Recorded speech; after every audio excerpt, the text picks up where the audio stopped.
Assalamualaikum warahmatullahi wabarakatuh, sahabat demi masa yang dimuliakan Allah. Salam sejahtera untuk kita semua. Hidup dan mati adalah ketentuan Allah Subhanahu wa Ta'ala. Setiap jiwa akan merasakan mati, itulah kuasa Allah Subhanahu wa Ta'ala. Umur hidup manusia sudah ditentukan Allah dan telah tertulis di Lauhul Mahfudz. Allah Subhanahu wa Ta'ala berfirman, Allah menghapus dan menetapkan apa yang Dia kehendaki, dan di sisinya terdapat umur kita. Lauhul Mahfudz, Quran Surat Ar-Ra'd ayat 39.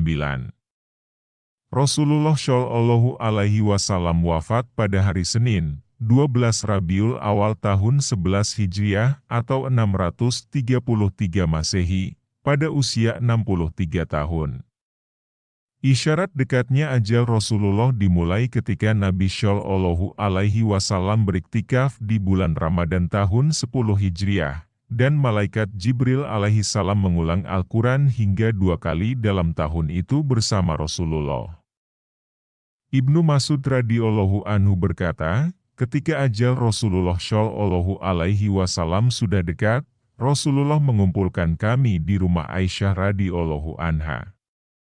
Kemudian Rasulullah memandang kami sambil berlinang air matanya, lalu beliau bersabda, Marhaban bikum, semoga Allah memanjangkan umur kamu semua, semoga Allah menyayangi, menolong, dan memberikan petunjuk kepada kamu. Kemudian Rasulullah bersabda, tenanglah, semoga Allah mengampuni kamu semua. Apabila kamu semua telah memandikan dan mengkafaniku, maka letakkanlah aku di atas tempat tidurku di dalam rumahku ini di tepi kuburku. Kemudian keluarlah kamu semua dari sisiku. Maka yang pertama-tama mensalatkan aku adalah sahabatku Jibril alaihi salam. Kemudian Mikail, kemudian Israfil, kemudian malaikat Israel beserta bala tentaranya. Kemudian masuklah kamu dengan sebaik-baiknya, dan hendaklah yang mulai salat adalah kaum lelaki dari pihak keluargaku, kemudian yang wanita-wanitanya.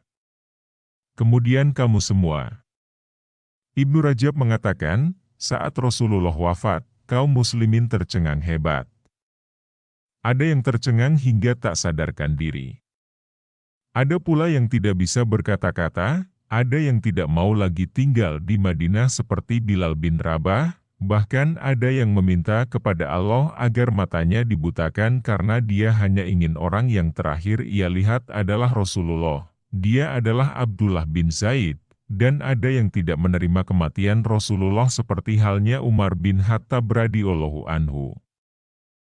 Aisyah radhiyallahu anha menuturkan, ketika Rasulullah Shallallahu Alaihi Wasallam wafat, muncullah kemunafikan di berbagai wilayah. Bagian orang Arab murtad, serta orang-orang Yahudi dan Nasrani mengangkat pemimpin mereka.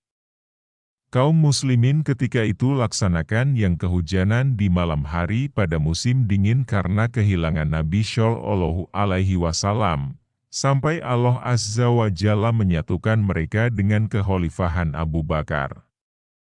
Kisah setelah wafatnya Rasulullah Shallallahu Alaihi Wasallam sangatlah panjang untuk diceritakan. Namun, pada kali ini kita fokus dan membatasinya pada satu pembahasan, yakni tentang air bekas memandikan jenazah Rasulullah Shallallahu Alaihi Wasallam. Diceritakan pada suatu hari di dalam muktamar majelis pertemuan para ulama dunia di Mesir. Ketika itu Syekh Mutawalli Asy-Syarawi memiliki pertanyaan yang cukup membingungkan semua halayak yang hadir, sebab belum ada dari orang yang hadir dalam majelis itu memiliki pertanyaan seperti beliau. Seperti yang kita ketahui, Muktamar Ulama Dunia adalah berkumpulnya para ulama seluruh dunia, dan sudah bisa dipastikan yang berkumpul adalah orang-orang soleh, yang alim, dan ahli ilmu. Maka pembahasan dan pertanyaan dalam majelis itu pasti bukanlah pembahasan yang ringan. Sehingga, entah ada angin apa, Syekh Mutawalli Asy-Syarawi yang masih muda kala itu tiba-tiba bertanya di tengah-tengah para ulama dunia, air mandi Rasulullah Shallallahu Alaihi Wasallam ketika beliau wafat ada di mana? Sontak, seluruh ulama dalam majelis muktamar itu terdiam. Sebab mereka tidak ada yang tahu jawaban dari pertanyaan Syekh Mutawalli Asy-Syarawi, karena di dalam catatan sejarah sekalipun belum ada tulisan ilmu ataupun kitab yang membahas mengenai hal yang ditanyakan Syekh Mutawalli Asy-Syarawi. Maka pemimpin majelis tersebut berkata dalam majelis itu, "Beri aku waktu hingga esok, sehingga aku dapat mencari jawabannya." Setelah selesai dari majelis muktamar itu, sang pemimpin majelis yang juga seorang ulama saleh, yang alim dan ahli ilmu, menyadari bahwa pertanyaan Syekh Mutawalli Asy-Syarawi tidak ada di dalam Al-Quran, hadis, dan kitab-kitab para ulama terdahulu. Maka sudah menjadi kebiasaan orang-orang soleh terdahulu untuk mencari jawaban dari segala kesulitan adalah bersholawat kepada Nabi Muhammad Shallallahu Alaihi Wasallam, karena pemegang kunci kehidupan ini adalah Rasulullah Shallallahu Alaihi Wasallam. Pemimpin muktamar ulama dunia itu pun meminta petunjuk kepada Allah dengan bersholawat kepada Rasulullah Shallallahu Alaihi Wasallam di tengah sedang bersholawat kepada baginda Nabi Shallallahu Alaihi Wasallam. Pemimpin muktamar ulama dunia itu pun tertidur sehingga bermimpi bertemu dengan Nabi Muhammad Shallallahu Alaihi Wasallam bersama dengan seorang pemuda yang sedang membawa lentera. Dalam mimpinya bertemu dengan Nabi Muhammad Shallallahu Alaihi Wasallam, ia pun mengambil kesempatan untuk menanyakan langsung tentang persoalan yang sangat ingin ia ketahui, yakni, kemana perginya air yang digunakan untuk memandikan jenazah Nabi Muhammad. Nabi Shallallahu Alaihi Wasallam bersabda, Allah Subhanahu wa Ta'ala memerintahkan matahari menarik air mandiku ke awan, kemudian awan diperintahkan menyebar ke seluruh penjuru dunia, dan setiap tetesan yang jatuh ke bagian dunia manapun pasti nantinya menjadi masjid. Pemimpin majelis muktamar bersama para ulama dunia itu pun melanjutkan sidang muktamar dengan pembahasan-pembahasan yang lain. Namun, anehnya, Syekh Mutawalli Asy-Syarawi muda yang hadir ketika itu hanya diam saja, sampai sidang muktamar ulama itu selesai tanpa menanyakan kembali tentang jawaban yang ditanyakannya sehari sebelumnya.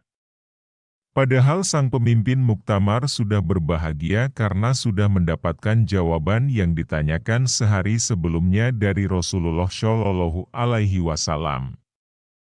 Hal ini membuat pemimpin majelis muktamar itu datang kepada Syekh Mutawalli Asy-Syarawi dan bertanya, "Apakah kamu tidak tahu tentang jawaban pertanyaanmu semalam?" Syekh Mutawalli berkata, "Tidak, karena aku sudah tahu jawabannya." Syekh Mutawalli melanjutkan, Allah Subhanahu wa Ta'ala memerintahkan matahari menarik air mandi Rasulullah ke awan, kemudian awan diperintahkan menyebar ke seluruh penjuru dunia, dan setiap tetesannya nantinya menjadi masjid. Selanjutnya, pemimpin majelis bertanya, "Siapakah pemuda yang kamu lihat bersama Rasulullah semalam?" Syekh Mutawalli Asy-Syarawi menjawab, "Pemuda yang bersama Rasulullah membawa bendera itu adalah diriku." Syekh Mutawalli Asy-Syarawi adalah seorang wali Allah dan ulama besar yang diakui oleh para ulama dunia. Kisah ini menjadi masyhur di kalangan para ulama dunia. Semoga kisah ini bisa memberikan inspirasi dan pemahaman lebih dalam mengenai kehidupan Rasulullah Shallallahu Alaihi Wasallam serta keajaiban yang terjadi setelah beliau wafat. Tetaplah bersholawat kepada Nabi Muhammad Shallallahu Alaihi Wasallam sebagai bentuk penghormatan dan kasih sayang kita kepada beliau. Sholawat juga menjadi doa yang diterima secara mutlak oleh Allah Subhanahu wa Ta'ala. Terima kasih atas kesempatannya untuk menonton video ini, semoga dapat memberikan manfaat bagi kita semua. Wassalamualaikum warahmatullahi wabarakatuh.